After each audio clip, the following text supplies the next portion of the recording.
Hello guys, അപ്പോൾ ഇടയ്ക്കൊക്കെ നമ്മുടെ ഫേസ് ഭയങ്കര ഡള്ളായിട്ട് നിങ്ങൾക്ക് ഫീൽ ആവുന്നുണ്ടായിരിക്കും. ലെഫ്റ്റ് സൈഡ് ട്രാവൽ ചെയ്ത് ഭയങ്കര ടാനൊക്കെ അടിച്ച് ഭയങ്കര ബുദ്ധിമുട്ടായിരിക്കും. അതിനായിട്ട് റെമഡി ആയിട്ടാണ് ഞാൻ വന്നിരിക്കുന്നത്. അതിനുവേണ്ടി യൂസ് ചെയ്യുന്ന കാപ്പിപ്പൊടിയും തൈരും 2 ഡ്രോപ്പ് കഞ്ഞിവെള്ളമാണ്. അത് ഞാൻ നന്നായിട്ട് മിക്സ് ആക്കിയതിന് ശേഷം നല്ലപോലെ തിളപ്പിച്ച് ചൂടാറിയതിന് ശേഷമാണ് അതേ മുഖത്ത് ഇപ്പോൾ നല്ലപോലെ പരട്ടി വെച്ചിട്ടുണ്ട്. ഇനി അത് നമുക്ക് കുറച്ച് നേരത്തേക്ക് ഉണങ്ങാൻ വെക്കാം.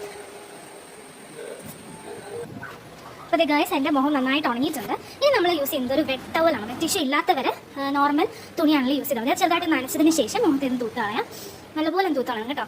മുഖത്തെല്ലാം നമ്മൾ ആ ക്ലോത്ത് വെച്ച് അല്ലെങ്കിൽ വെറ്റ് ടിഷ്യൂ ആക്കി ഇച്ചിരി ബെറ്റർ എന്ന് തോന്നുന്നു. വെറ്റ് ടിഷ്യൂ വെച്ച് നമ്മൾ നന്നായിട്ടൊന്ന് തൂത്ത് കൊടുക്കണം. അതിനുശേഷം വീണ്ടും എൻ്റെ മുഖം അങ്ങനെ ആയിട്ടുണ്ട്. അതിനുശേഷം വീണ്ടും നമ്മളൊരു വെറ്റ് ടിഷ്യൂ എടുത്തിട്ട് നല്ല തണുത്ത വെള്ളത്തിൽ മുക്കിയതിന് ശേഷം മുഖത്ത് വീണ്ടും അങ്ങനെ ഒന്ന് നല്ലപോലെ ഒന്ന് തൂത്തെടുക്കണം. നല്ലപോലെ ഫേസ് നന്നായിട്ടൊന്ന് മോയ്സ്ചറൈസ് ചെയ്യാനും എല്ലാം റിഫ്രഷ്മെൻറ്റ് കിട്ടാനായിട്ട് ഇത് സഹായിക്കുന്നതായിരിക്കും. പിന്നെ അതിനുശേഷം ഞാൻ ജസ്റ്റ് ഒന്നുകൂടെ ഒന്ന് തണുത്ത വെള്ളത്തിൽ ജസ്റ്റ് ഒന്ന് മുക്കിയിട്ട് തടവി കൊടുത്തിട്ടുണ്ട്. ഇനി അത് തുണി വെച്ചൊന്നും തൂക്കാതെ തന്നെ ഉണങ്ങി പോകുന്ന രീതിയിൽ വെക്കാം. അതിനുശേഷമുള്ള ഫേസാണ് ഗൈസ് ഇത്. എനിക്ക് എന്തൊരു ചെറിയ ഗ്ലോ ആണെങ്കിലും കിട്ടിയ ഗ്ലോ തോന്നിയിട്ടുണ്ട്. ഡെയിലി